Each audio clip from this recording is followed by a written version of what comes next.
Hello, and welcome to Faith Over Flesh, a faith-based, spirit-led podcast where we talk about how we actively pursue our faith over our flesh. My name is Tolu, and I'm one of your hosts. I'm Megan. My name is Dennis. I'm Martin. And welcome to our third episode on Faith Over Disobedience.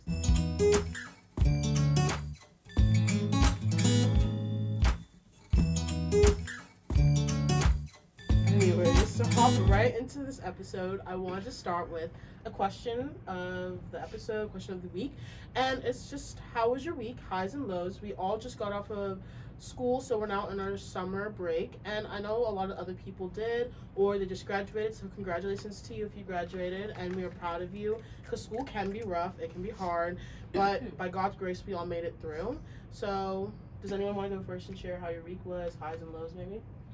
My week. I haven't been touching grass enough. I need to go outside. Put on some sunscreen, go on a nice little walk. I've been having quite a bit of free time, and that's not normal for me. So it's like I'm working on using that free time in a better way and being more productive. Hopefully by next week I'll have a nice little schedule. Yeah. Okay. So let's go next. Okay. So, summer's been kind of iffy, but I was trying to play some games because I don't know what else I'm supposed to be doing, right? And then I was looking at some games and I found Resident Evil 2. You're lying. Oh my gosh, it's so when I say it's so scary, so there's this one part and he was trying to crawl into something and he's like this, and you can't see anything, and it's a zombie game, and I quit out the game so fast when I saw Resident Evil? that game. I know it, but I'm not following what you're talking about. That game is so scary. I almost got a heart attack. So I just watched Corey Country play it, and it's not as scary when he's playing it, but he's kind of funny. Oh god. He be doing that. He did that in video.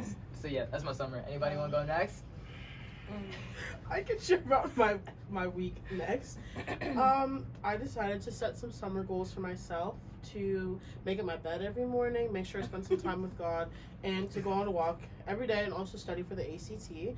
So I'm going into my senior year, for those who do or don't know.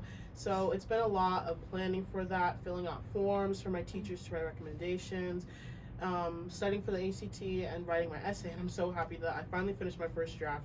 Can we talk about how hard it is sometimes to just write if you're not into writing? In the zone. If you're not in the zone, or what do you call it, writer's block, right? So yeah. I was having a little bit of that, but I'm just so happy that I got my first draft done, and I just can't wait for it to all be over and just know where I'm going to college. But I need to remind myself one step at a time. So You have to take the ACT to graduate. Or No. Okay, I was confused. It just makes the college process a whole lot easier. yeah. It's like a test in that. Oh wait. But there's two different types: the SAT and ACT. Yeah, that's what I was thinking. I thought you had to take both junior year. Alright. You take one or the other, or you could take both. Depending on the person, but I'm taking one. You take the SATs? No, I'm taking the SAT. I'm doing ACT.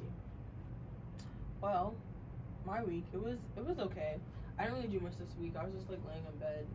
My body's just been tired lately, but I've read 2 books. I don't know. I didn't count how many books I put on my reading goal for the summer yet. But so far, I read 2. They were really good. They both made me cry. But they were, good, sad in the way that it was, so good. I don't even know how to explain it. You when you just read something and it's it just touches you? Kind of. I know. When it speaks to you. Exactly. Yeah. Both of those books spoke to me. And I actually got... Oh. Sorry. Don't, Megan, stop. Sorry. Don't start.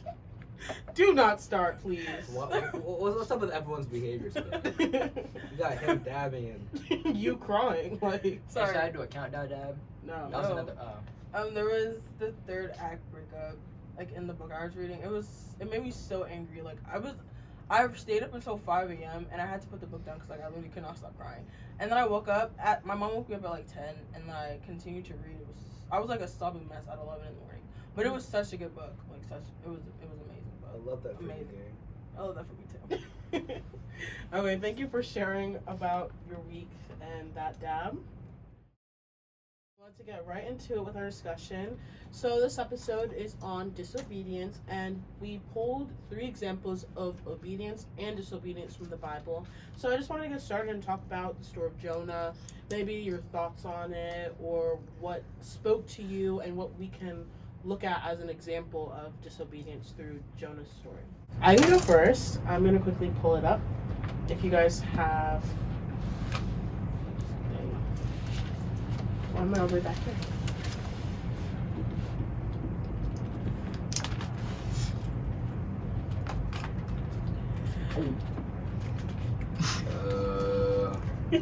Okay. I'll just start by giving an overview of the story of Jonah. For those who do or don't know the story, Jonah was sent by God to go to a certain city that was filled with evil, and the Lord told Jonah, go to this city, preach my word, and basically help deliver these people from the evil.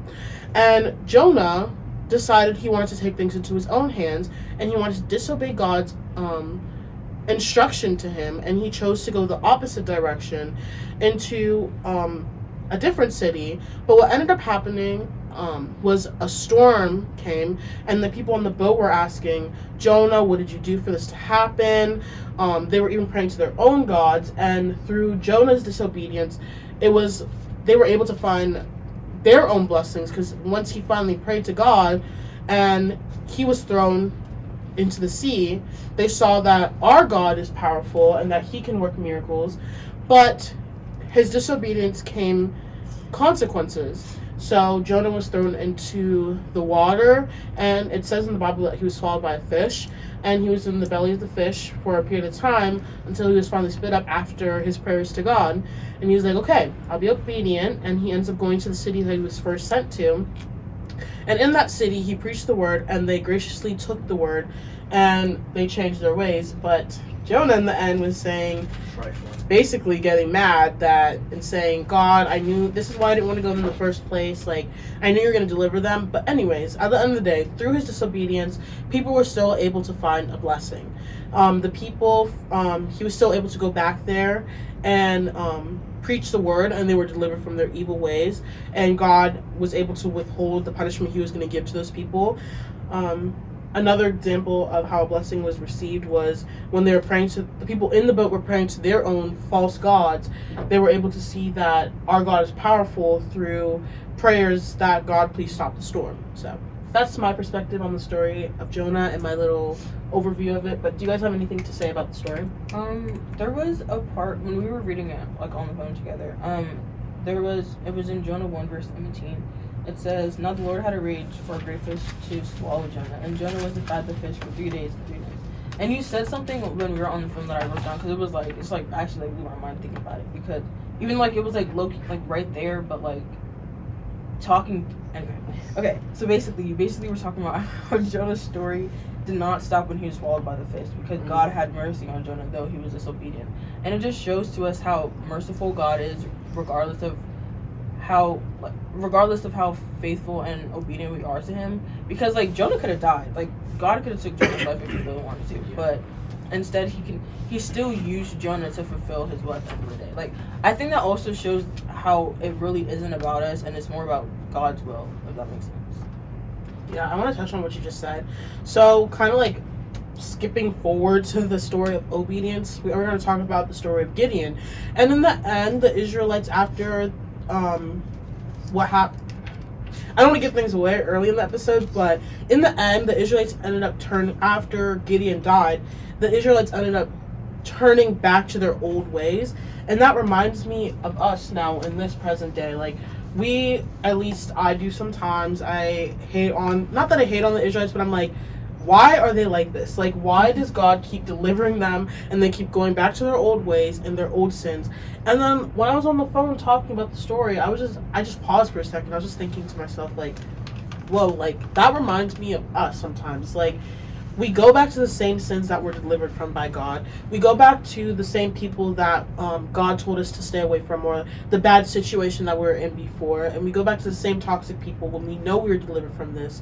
And so it just reminded me that even though we can look at the story of the Israelites and say, oh, why are they like this? It helps me reflect on myself and see how merciful God is, and that every time I ask for forgiveness, He'll keep forgiving me, because that's just how merciful He is. And even Jonah says it at the end. He's like, God, I know that you are merciful. That's why You didn't want to go. yeah. If I can find it while you guys are talking. Yeah. But one thing that stood out to me in Jonah is that, like, your disobedience affects the people that, like, you're around, you know? Like, for example, Jonah, he was disobedient, right?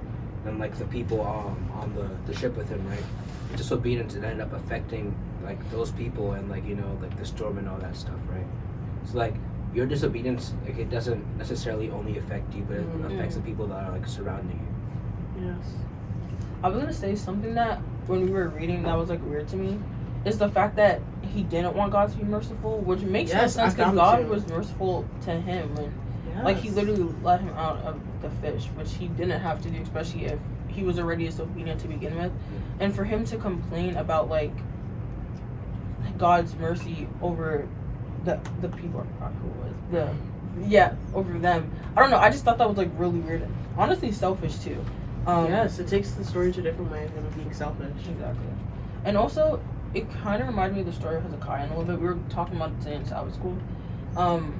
Show like how merciful God is, but then also how we only want things for like our personal gain. Like, you know, like when like we only care when about a certain situation when it affects us and not how it affects other people. Because Hezekiah basically he was supposed to die because he had like, well, that's a bad way to put it, but God sent the prophet Isaiah and told him like, told him that he's gonna get sick and then he's gonna die, da da da. And then he cried out to God like, I was faithful and I was devoted to you, da da da, all this. And then so God had mercy on him and he gave him an extra 15 years of life, but that was only for God's sake and also for David's sake. That's what it said in the verse. And then after that, Hezekiah said that he was gonna spend the rest of his 15 years praising God and like sharing like the news to the people. But he did the exact opposite, because when there's some people came to give him gifts. I literally cannot remember the name right now, but people came to give him gifts and they were like, oh, like this sickness was supposed to kill you, but you're still alive. Like, how did that happen? Instead of using that moment to spread the goodness of God and showing how merciful God is, he took that moment to show off like all his possessions and stuff like that, like what he had in his house. And it's just like, I don't know, I forgot who said it, but like how our disobedience really affects everyone around us and not just us, because those people wanted to know how he got better. Like, they could have gotten to know God through him, but instead he cared more about his pride possession and just like, I don't know, it just made me think about that, if it makes sense. I can't That was lie. a lot of talking, sorry. I was talking to, can I say names? I was talking to Mr. Ian after, because Miss Jackie said something along the same lines of that, and I was thinking, we're all like unique in our own, we're all different. God made everyone different, and like, let's say I do good on like a test or something, I get a good grade. I would tend to see it as I put in all this work, I've done all that I could to get this good grade, instead of realizing that that it's like God gave me the ability to get the good grade. And Miss Jackie was saying it's not a me thing, it's a we thing. And when they were talking about it, because I came late, right? I came really late, and it was like 11 o'clock, and then I was like, why is nobody here? So I just went to the class, and I feel like I made it at the perfect time to hear that story, because like when I heard it, it just like really hit me, and it was just like, it was really beautiful, I can't lie. Going off of that, in Sabbath school today, we were also talking about there were like these. You're making a face when I cough. Anyway, there was like these 3 headlines that like happened in like the same week where like pastors. There's one pastor who like stepped down. I think they're all like mega church pastors. Yeah. So the first one stepped down because after 50 years being a pastor, because of like a sin that he committed a couple years ago that he hasn't shared with anyone what it was, and we were all talking about like how he's stepping down now because the truth isn't bound to come out. And then there was like, he's only stepping down from being a pastor before the truth came out. Oh, okay. I guess I don't know why. I actually don't want to say. and then there was another one where there was a pastor that was sexually abusing this one girl. No, was it one girl? Yeah. It was Oh, there was this. Yeah, when she was 12. When she was 12. Because he was at their house. He stayed at their house and he like sexually abused her, and the story like came on. He finally like admitted to it, which is crazy. And then there was another one about this guy who basically it was about fraud. He took $90,000 from a single mother. And there was What? there was more people he took money from. And there was too. more, but that was the only charge. He's a that he mega got. church pastor. And you know what Yes. he spent it on? You want to tell it? Oh, he was in like Gucci and stuff like that. Yeah, he Like, was, on he was designer dripped stuff. out. And it's just like seeing how prideful people are. Like they get like the blessing that you have to even stand in front of a whole bunch of people and to share the word of God, and what you do behind closed. Like I don't know. Sometimes like when like for us, obviously like we're on a podcast, we're called higher, so there's things that we have to refrain from doing. Like I know that we're not perfect, but we have to refrain from doing like certain things, obviously. Yeah. And it's like we have these people, we kind of put them on a pedestal almost, and everything they do is for their own personal gain, and it's not really to glorify God, if that makes sense. So you gotta be careful because people are nowadays just going to like idolize these like pastors and like these speakers. You gotta be real careful. Mr. Young was talking about that too. It's not like he said it was.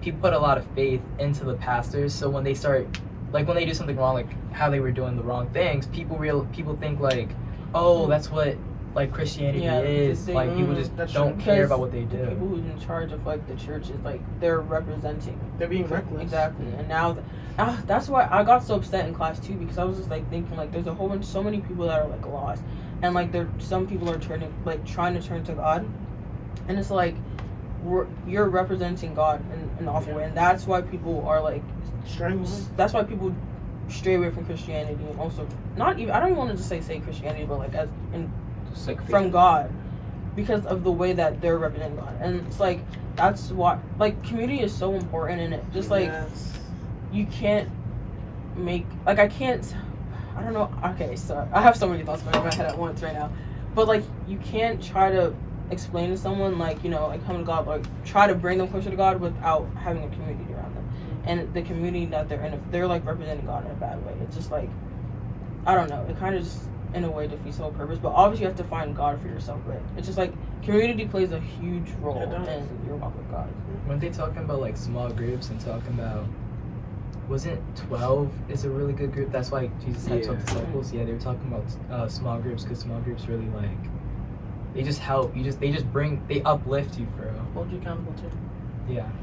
But I found it in Jonah what he was talking about. But he was saying, "Please, Lord, isn't this what I said while I was still in my own country? That's why I fled towards Tarshish in the first place. I knew that you are a gracious and compassionate God, slow to anger, abounding in faithful love, and one who relents from sending disaster." So I just want to share that. That just speaks to who God is, and like even Jonah can like acknowledge who God is that he's a loving father, and that he's compassionate and slow to anger.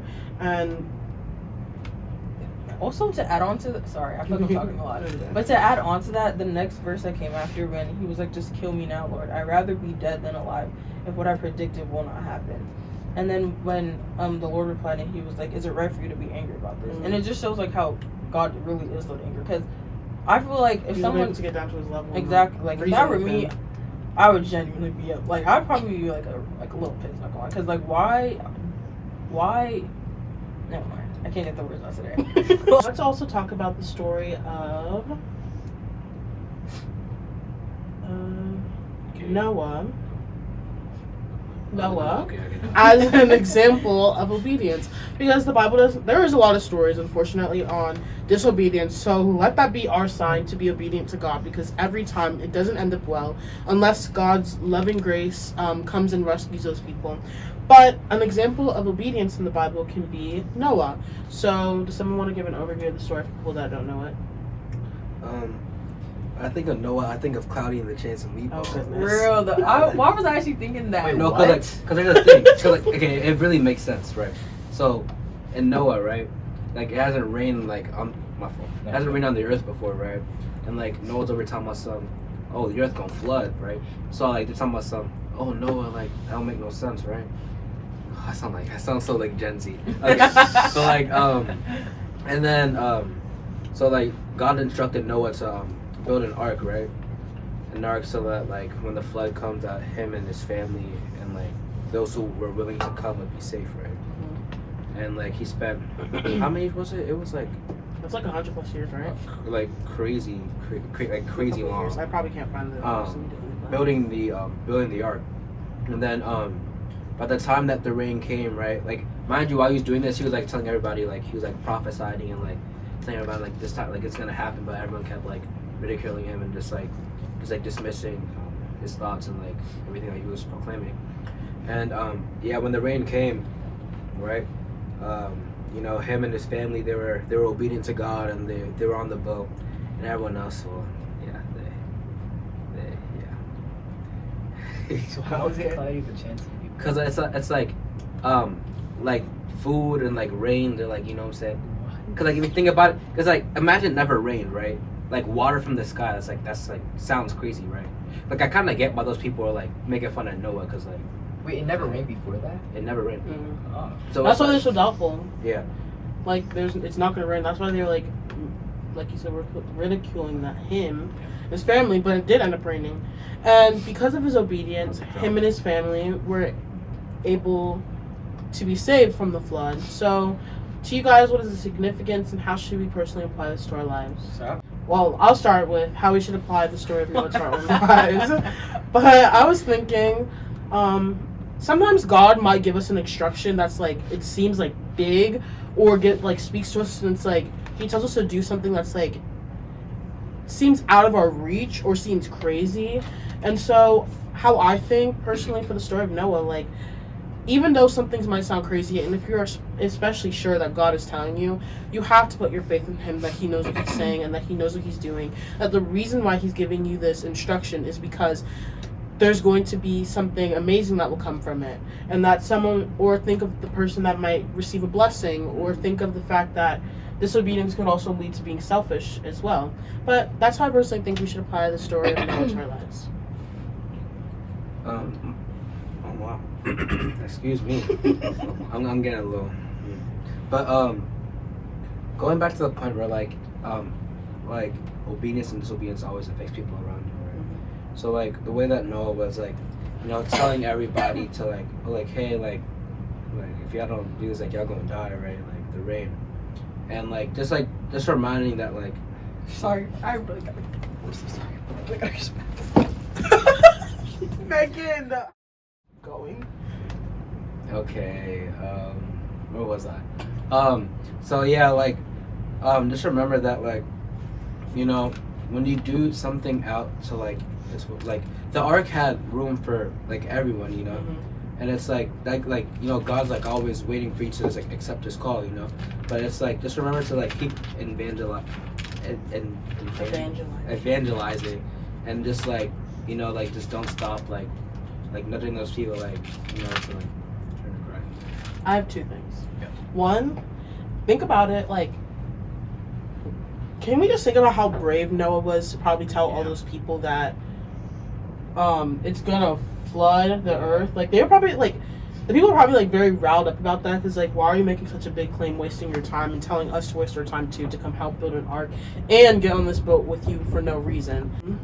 Can you just imagine like how brave he probably was just to do that? And my other point to that is, I'm sorry, I'm getting distracted, but dang, Hold lost my up. point. Yep, thank you. Oh, sometimes God might tell us to do certain things, yes, that seem crazy, like I was saying before. So sorry, guys. I'm so sorry. I have a really low tolerance for the guys. I'm so sorry. Yeah, I need like a handwritten apology. Actually, what was that? That's fine. I was gonna say Were something to what Martin had to say. Martin was talking about. We're not doing that. What? Martin, you were talking about God opens doors, right? Was I? Sure, yeah. All right, never mind. I was. Sure. All right, so you're talking about how God opens doors, and I saw something. I was like, God opens the door. I mean, God knocks at the door, waiting for you to answer, but the devil just walks in. And I was just like, it just made me think about that when you said it. That actually kind of tough. I like that. Like God like left Noah / God speaking through him, like leaving the boat available and open to the people, even though he probably knew like they weren't going to accept the offer. Yeah. But like you're saying, like that's an example of how like God will open the doors and leave them open, even though He knows that you probably won't accept. Like if you probably won't accept it, and like also To their last breath, he was still like nudging on them, like, "Hey, lock in." Even when it started to rain, wasn't it starting to rain? He was still telling people was, cause like at least when I seen like show like a. But I mean, TV show. they add a lot of like cinematic stuff to it. Yeah, that's true. I'm so sorry. Are we still on that one question? yeah. Can you ask it again? We're not. I'm just asking about the significance or how we can apply the story of Jonah to our own lives. I have some Story, Jonah? like. It's not really like a, Jonah. Oh my gosh, I meant to say Noah. Okay. It's not really like a question, but like just imagine how crazy it is to see like the ark, like someone. Because that building thing the ark. was Yeah, it was ginormous. huge, like, Source. If I saw, Ginormous. I'm not gonna lie. If I saw someone making it, I would have to go in, cause like it's so big to the point like he can't be lying, right? Like, I mean, how what does if he thought it was crazy though? Huh? What if he thought he was crazy? If he's crazy and he's building that, I'ma still go in. Cause bro, like you gonna trust his architecture? Well, we all know that's a little odd, so there you go. Yeah, over here dabbing. Anyway, Like, alright guys. anyways, I was gonna say we can apply like the story of Noah to our life. Also, I also want to touch on Jonah too, because actually no, I don't want to talk too much about Jonah. Sorry, because I was gonna say something, but it doesn't really like match what I was gonna say. I was saying that when it comes to obedience, sometimes God asks us to do things that are like uncomfortable for us. Yeah. But I feel like in order to, we have to obviously obey God, so we have to get used to being uncomfortable and doing things that we're not comfortable with, because at the end of the day, it's not about us, and it's not about how we feel. It's more so bring glory to God. And, God is raising, always gonna ask you to be uncomfortable. in order to get comfortable, you have to feel what it's like to be uncomfortable Yeah. first. Also, I actually even think about something called. Okay, so we're gonna move on to the next topic. So a lot of people ask the question, or in their personal lives, how do you hear God? Like, how do you see Him? How do you feel Him moving through you, or hear His voice? So I want us to talk about that. Like, let's touch on that. And I have a Bible verse that I can start with, and then we can jump right into it. But if you guys want to read with me, I'm reading Psalms 119, verse 9 through 16. So Psalms 119, 9. How can a young man keep his way pure? By keeping your word. I have sought you with all of my heart. Don't let me wander from your commands. I have treasured your word in my heart, so that I may not sin against you. Lord, may you be blessed. Teach me your statutes. With my lips I proclaim all the judgments from your mouth. I rejoice in the way revealed by your decrees, as much as in all riches. I will meditate on your precepts and think about your ways. I will delight in your statutes, and I will not forget your word. So, pulling context from that, like, to me, what I just read, it feels like to know God is to know His word. To hear Him is to consume and take in His word. So, in my opinion, in order to hear His voice, you need to know who He is. And this is literally the best way you can learn about God. You have so many chapters, so many books on who God is as a person. And once you know who He is, it'll be easier for you to hear His word. But what do you guys think? I mean, I think that when you're trying to listen to anyone, I think you guys have to make sure that you're actually trying to listen. You know, because it's one thing to hear and it's one thing to listen. You know, because it's like if you're not because what I do sometimes, like when I my personal prayer time, I just sit there in silence for a cool 5 minutes. You know, and it's I don't know really what I'm expecting to happen, to be honest. But it's just Meditating.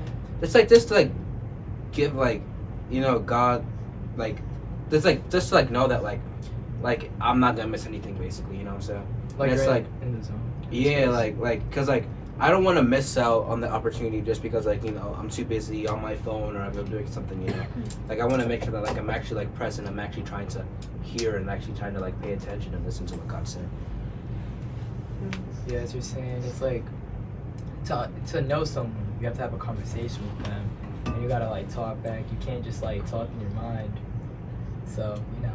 Like I remember there was this Shame. there was this one event that we had here. I think it was Kids Fest, right? And they did this one activity. I still think about this every time I think about knowing God's voice, right? So they had this one girl. She was blindfolded, right? And there was like probably like 20, 30 some kids there, right? And then the girl, she had to find her mom, like blindfolded while everyone was like calling her name, right?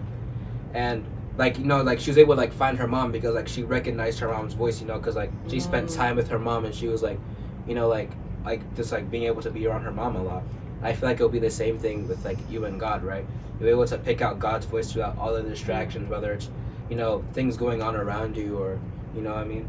So I feel like if like the closer you get to God, the easier it is to be able to discern His voice because you're now, it's like He's not gonna just like hear a voice from the sky and like that'll be God. Like he doesn't necessarily always speak in that way, you know.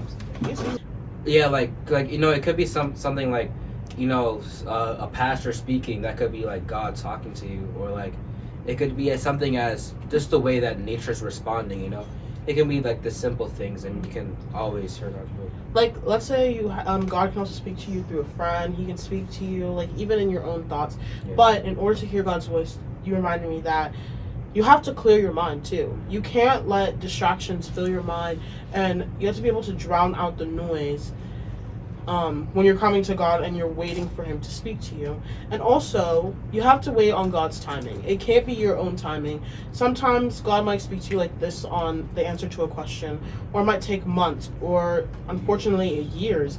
You know, there's people in the Bible that prayed for children, and yes, God gave them, fulfilled that promise, but through their grandchildren.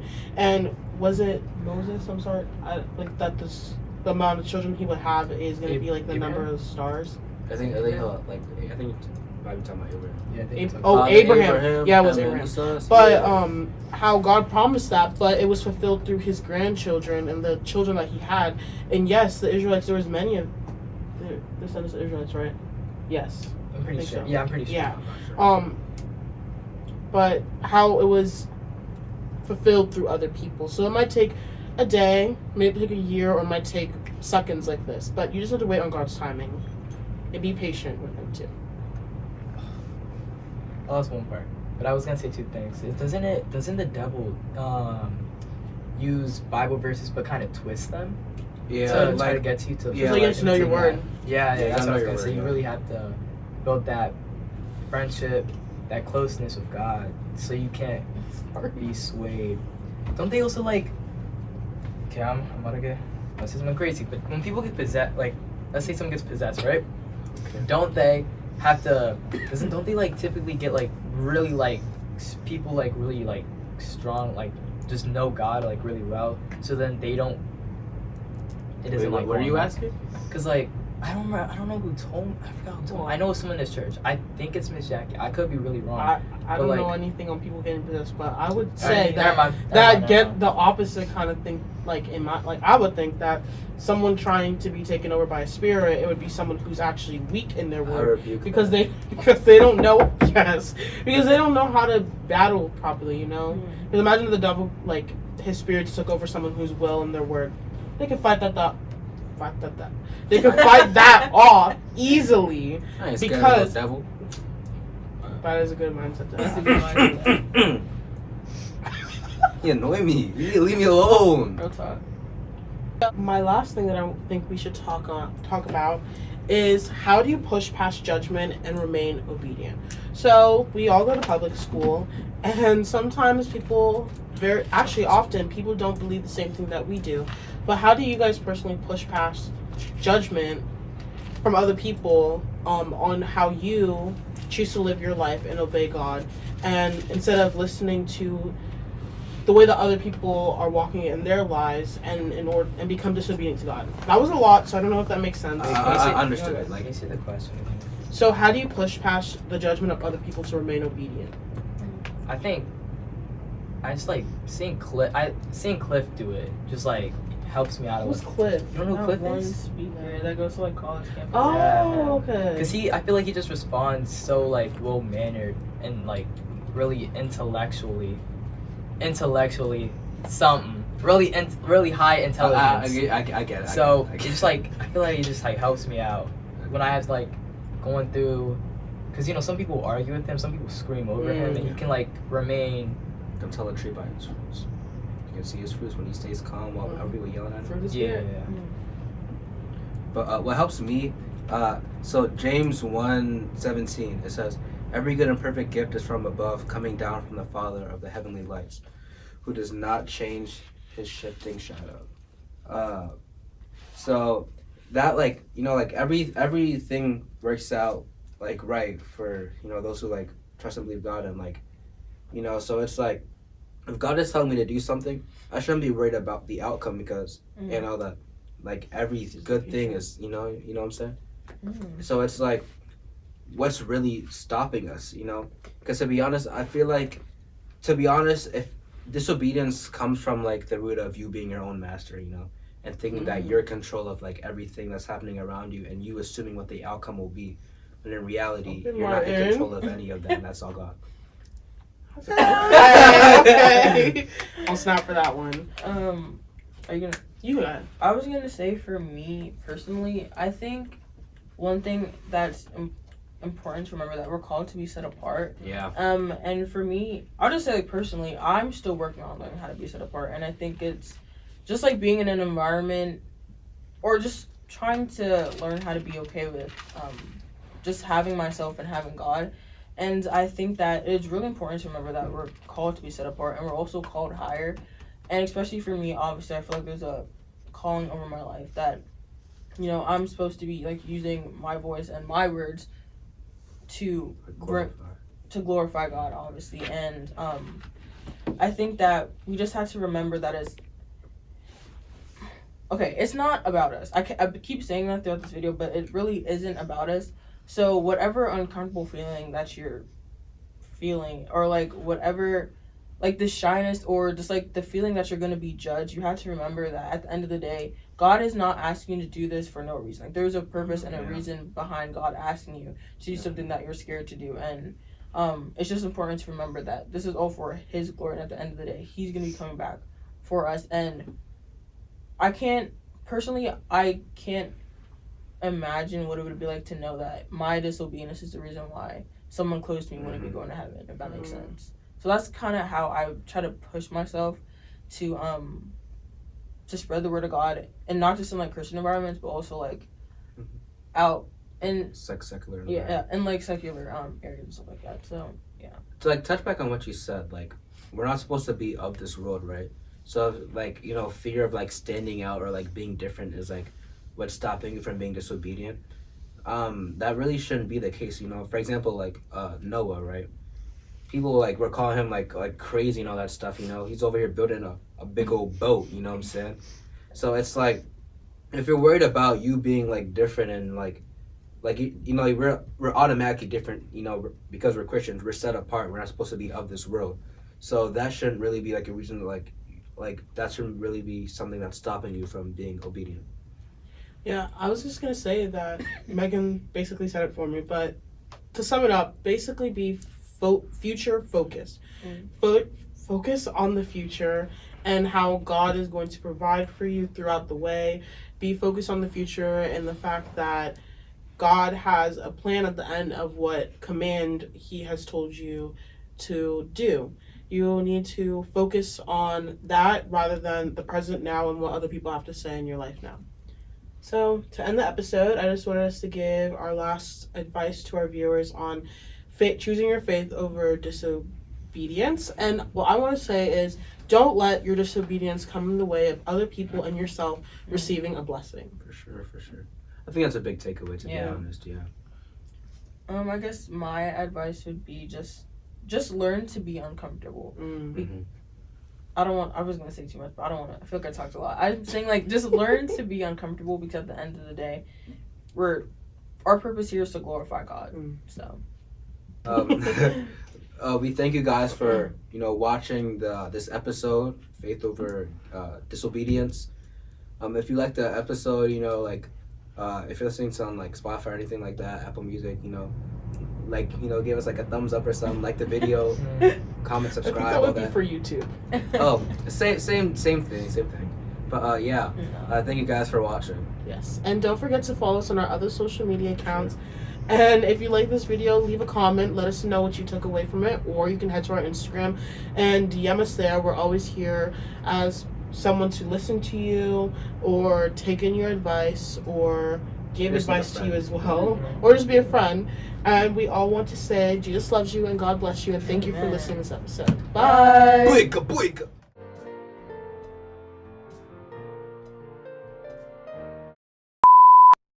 Just reminding that, like, Sorry, I really got. I'm so sorry. I got respect. Megan.